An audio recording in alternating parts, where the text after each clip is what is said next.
పైసలు మాయి, వాటా మాది, సొమ్ము మాది, కేంద్ర ప్రభుత్వం నిధులు కావాలి కానీ కేంద్ర ప్రభుత్వం యొక్క భాగస్వామ్యం ఉందని చెప్పడానికి రాష్ట్ర ప్రభుత్వం ఇష్టపడదు. ఎంత బాధాకరం అంటే ఈ మధ్యలో మీరంతా చూసిరు, పంచాయతీలను అన్నింటినీ తీసేసి మెజారిటీ ఆఫ్ ద పంచాయతీల సంఖ్యను తగ్గించి అర్బన్ డెవలప్మెంట్ అథారిటీల పేరిట రాష్ట్ర ప్రభుత్వం కొత్త పథకాన్ని ప్రారంభించమని చెప్పుకుంటుంది. ఎందుకు వచ్చింది అర్బన్ డెవలప్మెంట్ అథారిటీ అంటే రూరల్ ఏరియాస్ ఉంటే పల్లెటూర్లలో ఇల్లు కట్టుకుంటామంటే భారత ప్రభుత్వం ఇచ్చేటువంటి సహాయం తక్కువగా ఉంటుంది. అదే అర్బన్లో అయితే ఒక్కొక్క ఇల్లు పేరిట 1,50,000 రూపాయల కేంద్ర సహాయం అందుతుంది. కాబట్టి ఇప్పుడు ప్రతి ఎమ్మెల్యేకి ప్రతి నియోజకవర్గానికి 3,500 ఇండ్లు ఇస్తామనేదో పొంకనాలు కొట్టిర్రు. ఆ ఇండ్లకు పైసలు లేవు. ఆ పైసలు ఏడికేలు వస్తాయంటే అర్బన్ డెవలప్మెంట్ అథారిటీ ఏరియాగా వీటిని పెంచితే అప్పుడు భారత ప్రభుత్వం ఒక్కొక్క ఇంటికి 1,50,000 రూపాయలు ఇస్తుంది. ఒక మున్సిపల్ పరిధిలో ఒక అర్బన్ ఏరియాలో ఎన్ని ఇండ్లు కట్టినా భారత ప్రభుత్వం 1,50,000 రూపాయలు ఇస్తుంది. వాటి కోసం అర్బన్ డెవలప్మెంట్ అథారిటీ ఏరియా పెంచారు. మంచిదే, స్వాగతిస్తాం, మేము పైసలు ఇస్తాం, మీరు ఇండ్లు కట్టిస్తున్నారు. కానీ ఆ ఇండ్లు ఎవరు అలొకేట్ చేస్తారన్న దగ్గర పంచాయతీ వచ్చింది. ఇందిరమ్మ ఇండ్లు అని పేరు పెట్టిండ్రు. మీరు సొమ్ము కేంద్రానిది, పైసలు భారత ప్రభుత్వం ఒక్కొక్క ఇంటికి 1,50,000 ఇస్తుంది. మీరు ఇందిరమ్మ ఇల్లు అని పెట్టి కలెక్టర్లు కాదు పంచాల్సింది, కాంగ్రెస్ కార్యకర్తలు పంచుతారు అని చెప్తున్నారు. దీన్ని భారతీయ జనతా పార్టీగా మేము అపోజ్ చేస్తూ ఉన్నాం. Where is the sanctity for Indiramma ఇల్లు అనేది జిల్లా కలెక్టర్లు పంచాయతీ అధికారులు ఒకసారి ఆలోచించుకోవాలి. గ్రామ సభ పెట్టిరా, పెట్టలేదు. ప్రజల అభిప్రాయం తీసుకున్నారా, తీసుకోలేదు. ఏం చేస్తున్నారు, ఏదో ఒక 3 పేర్లు రాసి అక్కడ పోటీ చేసిన ఆయన్నో గెలిచిన ఆయన్నో తీసుకుపోయి ఇగో ఇది కమిటీ అని కలెక్టర్కి ఇచ్చి ముద్రేస్తున్నారు. ఆ ఊర్లో కాంగ్రెస్ నాయకులు ఎవరి పేర్లు రాసిస్తే వాళ్ళకే ఇందిరమ్మ ఇండ్లు వస్తే మరి భారత ప్రభుత్వం ఇచ్చినటువంటి 1,50,000 రూపాయలు ప్రతి ఇంటికి ఎటుపోతున్నాయి అనేది ఒకసారి రేవంత్ రెడ్డి గారి సర్కార్ ఆలోచించాలి. అందుకని తెలంగాణ సమాజానికి మేము చేసేటువంటి అప్పీల్, రేవంత్ రెడ్డి సర్కార్ లాగానో చంద్రశేఖరరావు గారి సర్కార్ లాగానో మేము పార్షాలిటీ చూపిస్తలేమనేది నేను ప్రజల ముందు పండుగ పూట ఉంచాల్సినటువంటి మాట. చంద్రశేఖరరావు ముఖ్యమంత్రి ఉంటే గజ్వేల్ గడా అయింది, సిద్దిపేట సుడా అయింది, సిరిసిల్ల సుడా అయింది. కొత్తగా వచ్చిండు ఈయన వచ్చి ఏం చేసిండు, కొడంగల్ని కుడా చేసుకున్నాడు తప్ప 119 నియోజకవర్గాలకి మేము ముఖ్యమంత్రులం అనే రీతి లోపల పనిచేస్తలేరు. కొడంగల్కే పైసలు పోతాయి. కొడంగల్కే జూనియర్ కాలేజ్, కొడంగల్కే డిగ్రీ కాలేజ్, కొడంగల్కే మున్సిపల్ బిల్డింగ్, కొడంగల్కే నర్సింగ్ భవనం, కొడంగల్కే కూడా. ఎందుకు దుబాకకు దుడా ఎందుకు రాదు, మెదక్కు ముడా ఎందుకు రాదు? ఎందుకంటే ఏం లేదు గట్ల. ఎవరు అధికారంలోకి వస్తే కేసీఆర్ పాలన ఎట్లయితే మోడీ గారిని తిడుతూ పైసలు అడిగేలే తెచ్చుకున్నాడో ఇలా రేవంత్ రెడ్డి సర్కారు కూడా అదే బాటలలో నడుస్తూ ఉంది. అందుకని తెలంగాణ సమాజానికి మేము చేసేటువంటి అప్పీల్ ఏంటంటే గ్రామాలలో పారిశుద్ధ్యం లోపించినప్పుడు పంచాయతీ సెక్రటరీలు రాష్ట్ర ప్రభుత్వం మీద ఒత్తిడి తీసుకురమ్మని చెప్పి ఈ సందర్భంగా మేము డిమాండ్ చేస్తూ పేద ప్రజలకి, అర్హులకి, నిరుపేదలకి న్యాయం జరగాలంటే ఊర్లో ఇండ్ల పంపిణీ జరిగేటప్పుడు గ్రామ సభలు పెట్టి ఇండ్ల పంపిణీ చేయాలి తప్ప ఇందిరమ్మ కమిటీల ద్వారా ఇండ్లు పంపిణీ చేస్తే పేద ప్రజలకు అన్యాయం జరుగుతుంది అనేది భారత ప్రభుత్వం యొక్క ఇది. మా ఆలోచన కూడా పేదోళ్ళకి ఇండ్లు దక్కాలనేదే మా ఉద్దేశం తప్ప ఇంకొకటి కాదు. అందుకని 15th ఫైనాన్స్ కమిషన్ నిధులు ఒక గ్రామ పంచాయతీలకే కాదు మున్సిపాలిటీలకు కూడా వచ్చినాయి. మనమేం అమృత్ 2 పథకం కింద మా మెదక్ జిల్లాలో ఉన్నటువంటి మున్సిపాలిటీలకే ప్రతి ఇంటికి తాగునీరు అందించేందుకు సుమారు 250 కోట్ల రూపాయల నిధులను రిలీజ్ చేయడం జరిగింది.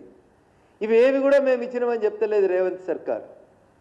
ఒక్క మా మెదక్ జిల్లాలో, పూర్వ మెదక్ జిల్లాలో, ప్రస్తుతం 3 జిల్లాలు మెదక్, సిద్దిపేట, సంగారెడ్డి జిల్లాలో ఉన్న మున్సిపాలిటీల్లో ప్రతి ఇంటికి తాగునీళ్ళు ఇచ్చేందుకు నల్లాల ద్వారా సుమారు 250 కోట్ల రూపాయల్ని భారత ప్రభుత్వం, నరేంద్ర మోడీ గారి ప్రభుత్వం ఇచ్చింది తప్ప ఈ రాష్ట్ర ప్రభుత్వం ఎట్లాంటి చర్యలు కూడా తీసుకోవట్లేదు. అందుకని తెలంగాణ పౌర సమాజానికి మేము చేస్తున్నటువంటి అప్పీల్, పైసలు మావి, సొమ్ము మాది.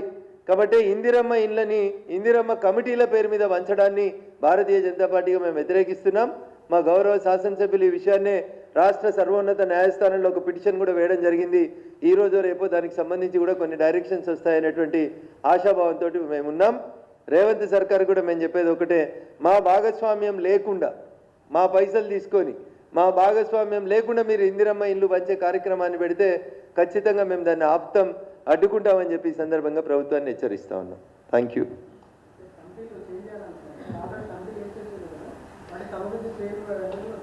సో ఆ కమిటీలకి లీగల్గా శాంక్టిటీ లేదనేది మా వాదన.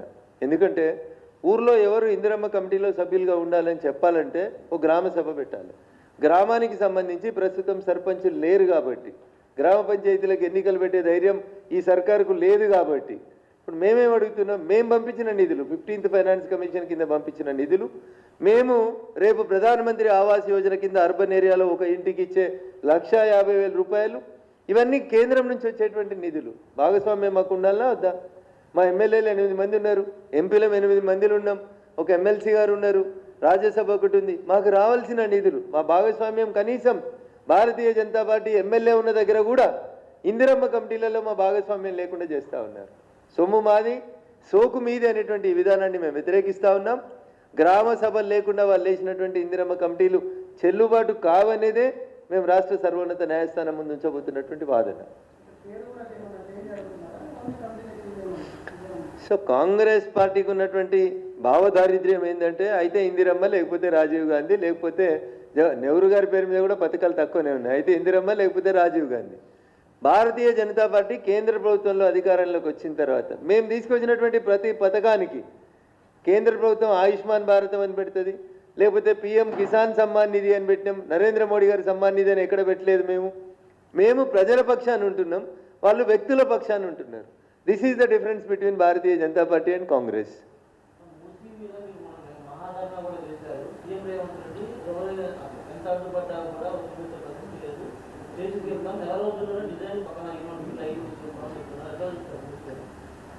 మూసీని సుందరీకరణ చేస్తాం, మూసీని శుద్ధి చేస్తాం. చంద్రశేఖరరావు గారు 10 ఏళ్లలో హుస్సేన్ సాగర్ను శుద్ధి చేసి హుస్సేన్ సాగర్ను మొత్తం కొబ్బరి నీళ్ళతో నింపినట్టు రేపు రేవంత్ రెడ్డి గారి 5 ఏళ్లలో మూసీలో కొబ్బరి నీళ్ళు తెచ్చిపోస్తే దానికి భారతీయ జనతా పార్టీ వ్యతిరేకం కాదు. మూసీ సుందరీకరణకి, మూసీ శుద్ధి కార్యక్రమానికి భారతీయ జనతా పార్టీ వ్యతిరేకం కాదు. బట్ మీరు మాటలు ఏం మాట్లాడుతున్నారు, చేతలు ఏం చేస్తున్నారు అనేది మేము అడుగుతా ఉన్నాం. మీరు కూడా సేమ్ కేసీఆర్ లెక్క లుల్లు కంపెనీకో మూసీని అమ్ముకునే ప్రయత్నం చేస్తూ ఉన్నారు. ఎంత దారుణం అంటే మీడియా ఇన్వెస్టిగేట్ చేయాల్సినటువంటి ఒక అంశాన్ని మీ ముందుంచి నేను ఈ ప్రెస్ మీట్ ముగిస్తాను. అన్న, ముందుగా కొండపోచమ్మ సాగర్కి వెళ్ళి మూసీకి గోదావరి నీళ్లు తెస్తామని చెప్పిర్రు అన్న. DPR తయారు చేసిర్రు, 1,500 కోట్ల రూపాయలు ఖర్చు అవుతుందని లెక్క రాసిర్రు. కేంద్ర ప్రభుత్వం చెప్పింది వాప్కోస్ అనేటువంటి సంస్థకి ఇచ్చినాం, మేము పారదర్శకంగా చేసినాము అని చెప్పారు. కొండపోచమ్మ సాగర్ నుంచి మూసీ నదికి నీళ్లు తీసుకొస్తే గోదావరి జలాలు 1,500 కోట్లు ఖర్చు అవుతాయి అనేది ఆ సర్వే సంస్థ సర్వే చేసి రాష్ట్ర ప్రభుత్వానికి రిపోర్ట్ ఇచ్చింది. రాత్రి మీతో చిట్చాట్లో ముఖ్యమంత్రి మాట్లాడిన మాటలు నేను చూసిన అన్న. మల్లన్న సాగర్కి వెళ్ళి తెస్తాం మేము, 7,000 కోట్లు అవుతుంది అని చెప్తున్నాడు రేవంత్ రెడ్డి గారు. ఇంతకంటే దుర్మార్గం ఏముందనేది ఒకసారి దయచేసి ప్రజలు ఆలోచించాలి. కొండపోచమ్మ సాగర్ హైదరాబాద్కి దగ్గర ఉంటుందన్న. కొండపోచమ్మ సాగర్ పైన ప్రాజెక్టు మల్లన్న సాగర్ పైన ఉన్నటువంటి ప్రాజెక్టు రంగనాయక సాగర్. ఇప్పుడు వీళ్ళు కొత్త కథ ఏం చెప్తున్నారంటే ఎంత అధ్వానంగా మాట్లాడుతున్నారు ముఖ్యమంత్రి గారు, కావాలని ఎట్లా మిస్గైడ్ చేస్తున్నారని చెప్తా మీకు. కొండపోచమ్మ సాగర్ నుంచి హైదరాబాద్కి తెస్తే 1,500 కోట్లు. ఎందుకు కొండపోచమ్మ సాగర్ వద్దంటుర్రు అని ఒక మంత్రిని అడిగితే చెప్తాడు మంత్రి, కొండపోచమ్మ సాగర్ చిన్నగా ఉన్నది, కొండపోచమ్మ సాగర్లో 20 TMCలే ఉంటాయి, మల్లన్న సాగర్ పెద్దగా ఉంది, అందులో 50 TMCలు ఉన్నాయని చెప్తున్నాడు. ఎంత ఫూలిష్ ఆర్గ్యుమెంట్ అంటే, మల్లన్న సాగర్లో కట్క అయితే కొండపోచమ్మ సాగర్ నిండుతుంది పైపుల ద్వారా వచ్చి, అది 50 TMCలు, ఇది 10 TMCలే అనుకో, 20 కాకపోతే 10 అనుకో అన్న. ఆడ కట్కెత్తే కొండపోచమ్మ సాగర్ దాకా నీళ్ళు అయితే వస్తాయి కదా. ఈడికెళ్ళైతే 1,500 కోట్ల ఖర్చు అవుతుంది, మల్లన్న సాగర్కి వెళ్తే 7,000 కోట్లు అవుతుంది ఖర్చు. ఈ కాంట్రాక్టులన్నీ మళ్ళీ ఆడిపోతున్నాయన్న. కేసీఆర్ ఉండం కదా ఆంధ్ర కంపెనీకి ఇచ్చిండు, పెద్ద కంపెనీకి ఇచ్చిండు అని తిట్టిర్రు కంపెనీని. మళ్ళీ ఇలా రేవంత్ రెడ్డి తీసుకుపోయి మళ్ళీ అదే కంపెనీకి కట్టబెడుతున్నాడు. ఆ రోజు తిట్టినాడు నీ కంపెనీలకే, మళ్ళీ ఇలా తీసుకుపోయి 1,500 కోట్లు పోయి 7,000 కోట్ల కాంట్రాక్ట్ ఎవరికి? మల్లన్న సాగర్ కట్టిన మెగా కంపెనీకి ఇచ్చేందుకే ప్రయత్నం చేస్తున్నాడు తప్ప ఇంకొకటి లేదు. ఈ ప్రభుత్వం మొత్తం మూసీ సుందరీకరణ పేరిట పైసలు ఎట్లా తీసుకోవాలని చూసుకుంటున్నారు. ఉదాహరణకి ముఖ్యమంత్రి గారు చెప్పిన మాటలనే, మూసీ నదిని ఆయన 55 కిలోమీటర్ల పొడవు శుద్ధి చేద్దామని అనుకుందాం. పట్నంలో ఉన్న 15 కిలోమీటర్లు 20 కిలోమీటర్లు వదిలేయండి. ఆ 20 కిలోమీటర్లలో ఎక్కడైతే జనావాసాలు ఉన్నాయో మేమంతా స్టడీ చేస్తున్నాం అఫీషియల్గా, శాస్త్రీయంగా. మళ్ళీ 2-3 రోజులలో మీ ముందు గణాంకాలతో వస్తాం. ఈ 15 కిలోమీటర్లలోనే పేదోడు ఇల్లు కట్టుకున్నాడు. నిజంగా ఈ పేదోళ్ళు ఉన్నటువంటి 15 కిలోమీటర్లను వదిలేసి మిగతాలు ఉన్నటువంటి 32-42 కిలోమీటర్లో ఉన్నది దాన్ని డెవలప్ చేయి, దాన్ని గొప్పగా సర్వాంగ సుందరంగా తీర్చిదిద్దు. ఆడ ఉల్లు మాలు పెట్టు, లుల్లు మాలు పెట్టు, మెగాకి, ఇంకా నీకు నచ్చిన కంపెనీలకు అన్ని, మీ అన్నకి మీ తమ్మునికి మాకేం అభ్యంతరం ఉంటుంది.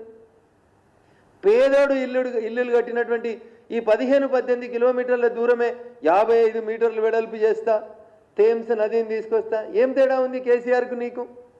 ఆయనకు అట్లే చెప్పిండు. హుస్సేన్ సాగర్ మొత్తం కొబ్బరి నీళ్ళతో నింపుతా అన్నాడు. 10 ఏళ్ళు ఆయన కడుపులో కొబ్బరి నీళ్ళు పడ్డాయో ఇంకేం నీళ్ళు పడ్డాయో నాకు తెలియదు, కానీ హుస్సేన్ సాగర్ మాత్రం అట్లే ఉన్నదన్న. ఆ నీళ్ళు ఎవరికి తాగేందుకు పనికిరాలే. ఇలా ఈయన వచ్చి మూసి ఎవరు ఆపినా ఆగదు. ఆపకు సార్, కానీ నువ్వు చేస్తున్న తప్పుల్ని ప్రజలకు చెప్పేందుకు భారతీయ జనతా పార్టీ ముంగట్టు ఉంటుంది. కొండ పోచమ్మ సాగర్కి వెళ్ళి 1500 తోటి పూర్తయ్యే గోదావరి జలాలని ఏ కాంట్రాక్టర్ లబ్ధి కోసం మల్లన్న సాగర్కి వెళ్ళి 7000 కోట్లు పెట్టి తెస్తా అంటున్నావు? రేవంత్ రెడ్డి చెప్పు ప్రజల ముందుకి. నీకు అర్థం కాకపోతే నన్ను విలువ, నేను చూపెడతా. మల్లన్న సాగర్ యాడుంది, కొండ పోచమ్మ సాగర్ యాడుంది? 1500 కోట్లని 7000 కోట్లకు పెంచడం వెనకాల మొన్నేదో నీ స్కిల్ యూనివర్సిటీకో నీ యువత కోసం ఏదో చేస్తా అని వచ్చిన 200 కోట్లు ఏంది అడ్వాన్స్ అన్న, టోకనా? ఆ 1500 కోట్లని 7000 కోట్లు పెంచినందుకు ఆ కంపెనీ నీకు ఇచ్చిన గిఫ్టా అన్న? వెనకటికో మాట ఊకే చెప్పుదు, క్విడ్ ప్రోకో అని చెప్పుదురు. బహుశా ఇది కూడా అదే ఉన్నట్టు అనిపిస్తుంది అన్న.